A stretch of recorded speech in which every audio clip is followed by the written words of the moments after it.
मेरे को अपमान करने के लिए कोई बोला आपको? बार बार अपमान करते हैं, बार बार अपमान करने का काम करते हैं। आप बोल दीजिए ना कि विधायक उदंड है, नहीं आ सकता है, ये खराब इस कैंपस में नहीं घुसेंगे हम। कौन ऐसा खराब काम किए कि हमको यहाँ नहीं आने दिया जाता?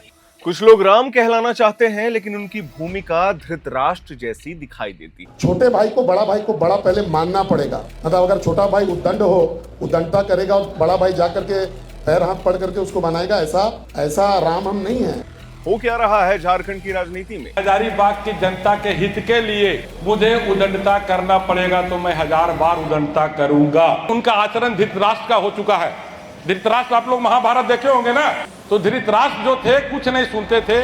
वहाँ विदुर वहाँ समझाते थे।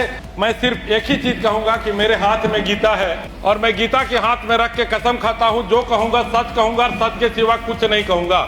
हजारीबाग में इन दिनों क्रिकेट का मैदान सिर्फ चौके छक्कों की वजह से चर्चा में नहीं है, बल्कि राजनीति की ऐसी पिच तैयार हो चुकी है जहां अब गेंद बल्ले से नहीं, बयान से खेली जा रही है। एक तरफ है हजारीबाग से बीजेपी सांसद मनीष जायसवाल और दूसरी तरफ उसी पार्टी के विधायक हजारीबाग से प्रदीप प्रसाद। मामला एक दोस्ताना क्रिकेट मैच से शुरू हुआ, लेकिन अब यह सम्मान, राजनीति, संगठन और वर्चस्व की लड़ाई बन चुका है। पूरा विवाद उस समय शुरू हुआ जब हजारीबाग जिला क्रिकेट एसोसिएशन यानी HDCA की ओर से टाटा स्टील के साथ एक फ्रेंडली क्रिकेट मैच आयोजित किया गया था। आरोप है कि इस मैच में विधायक प्रदीप प्रसाद के नाम का इस्तेमाल किया गया, लेकिन उन्हें इसकी कोई जानकारी नहीं दी गई थी। ग्राउंड पे बवाल भी हुआ था, वीडियो आप देख सकते हैं। विधायक जी का कहना है कि किसी जनप्रतिनिधि के नाम का उपयोग बिना अनुमति कैसे किया जा सकता है और आखिर इसके पीछे की मंशा क्या थी, यही सवाल उन्होंने सार्वजनिक रूप से उठाया। लेकिन इसके बाद जो हुआ उसने पूरे विवाद को राजनीतिक रंग दे दिया। विधायक प्रदीप प्रसाद ने प्रेस वार्ता कर सीधे सांसद मनीष जायसवाल पर निशाना साधा।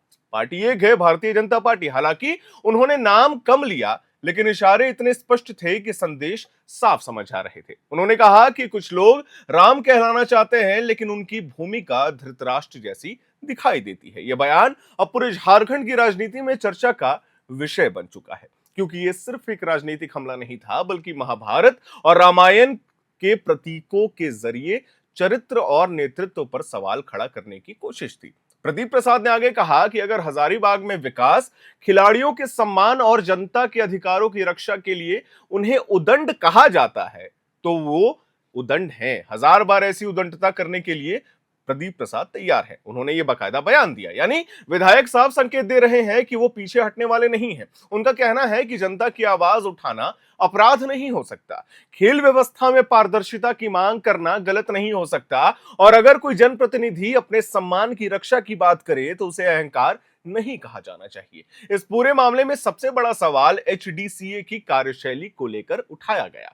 विधायक जी ने आरोप लगाया कि संगठन कुछ चुनिंदा लोगों के प्रभाव में चल रहा है। उन्होंने सदस्यता प्रक्रिया पर भी सवाल उठाया। उनका कहना है कि 1968 में अस्तित्व में रहने वाले संगठन में आज भी सदस्य संख्या लगभग 102 के आसपास सीमित है। आखिर इतने वर्षों में नए खिलाड़ियों, कोचों और खेल प्रेमियों को जगह क्यों नहीं दी गई HDCA के अंदर? क्या क्रिकेट संगठन किसी खास समूह तक सीमित रह गया है? प्रदीप प्रसाद ने यह भी कहा कि हजारीबाग क्रिकेट एसोसिएशन किसी की निजी जागीर है क्या?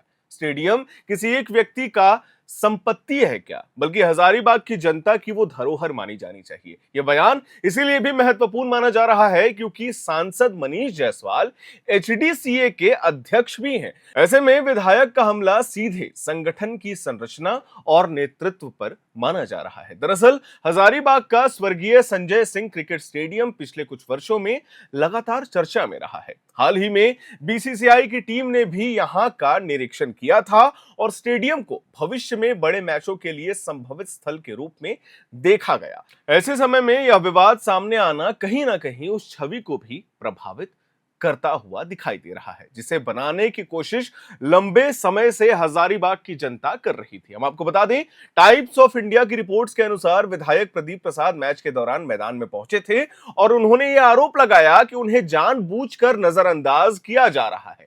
क्रिकेट स्टेडियम किसी की जागीर बन गई है। रिपोर्ट्स में यह भी कहा गया कि विधायक ने नाराजगी जताते हुए धरने तक की चेतावनी दे दी। यानी मामला सिर्फ आमंत्रण का नहीं था, बल्कि राजनीतिक सम्मान और शक्ति प्रदर्शन का भी बन चुका था।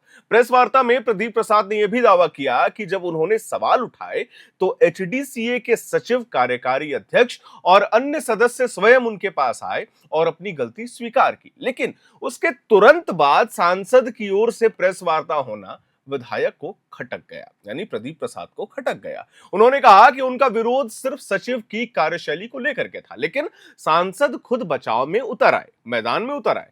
इससे यह संदेश गया कि संगठन पूरी तरीके से कुछ लोगों के नियंत्रण में है। विधायक ने यह भी कहा कि उन्हें उस व्हाट्सएप समूह तक ही शामिल नहीं किया गया था जिसमें मैच और आयोजन से जुड़ी जानकारी साझा की जा रही थी। यानी एक जनप्रतिनिधि होने के बावजूद उन्हें पूरी तरीके से बाहर रखा गया। अब सवाल यह उठ रहा है कि क्या यह सिर्फ एक प्रशासनिक चूक थी या फिर जानबूझकर किया गया राजनीतिक संकेत। लेकिन इस पूरे विवाद में सबसे भावुक हिस्सा तब आया जब प्रदीप प्रसाद ने हजारीबाग क्रिकेट के पुराने योगदानकर्ताओं का जिक्र किया। उन्होंने कहा कि स्वर्गीय विभूति सिंह और बाजूदा जैसे लोगों ने संघर्ष के दिनों में अपने स्कूटर पर मैच जो स्टेडियम का मैच होता है या मैच होता है उसका संचालन किया था, बहुत ही परिश्रम किया था। विधायक का कहना था कि आज उन्हीं लोगों के योगदान को भुला दिया जा रहा है और क्रिकेट कुछ लोगों की प्रतिष्ठा का माध्यम बनकर रह गया है।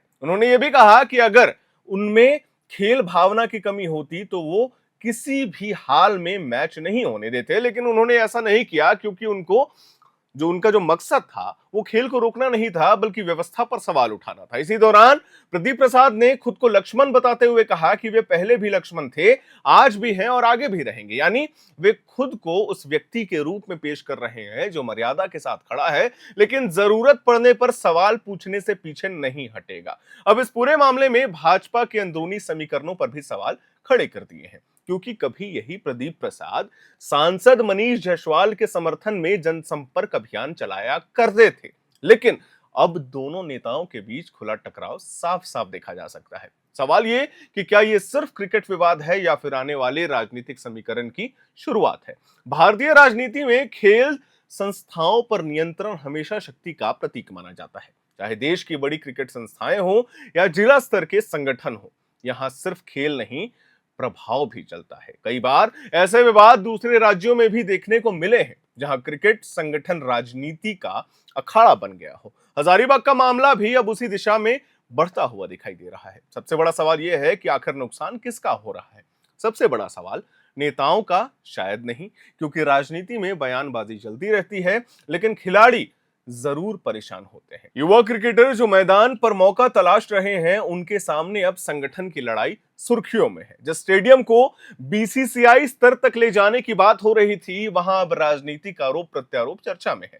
हजारीबाग की जनता भी अब ये जानना चाहती है कि आखिर सच क्या है। क्या वास्तव में विधायक को नजरअंदाज किया गया?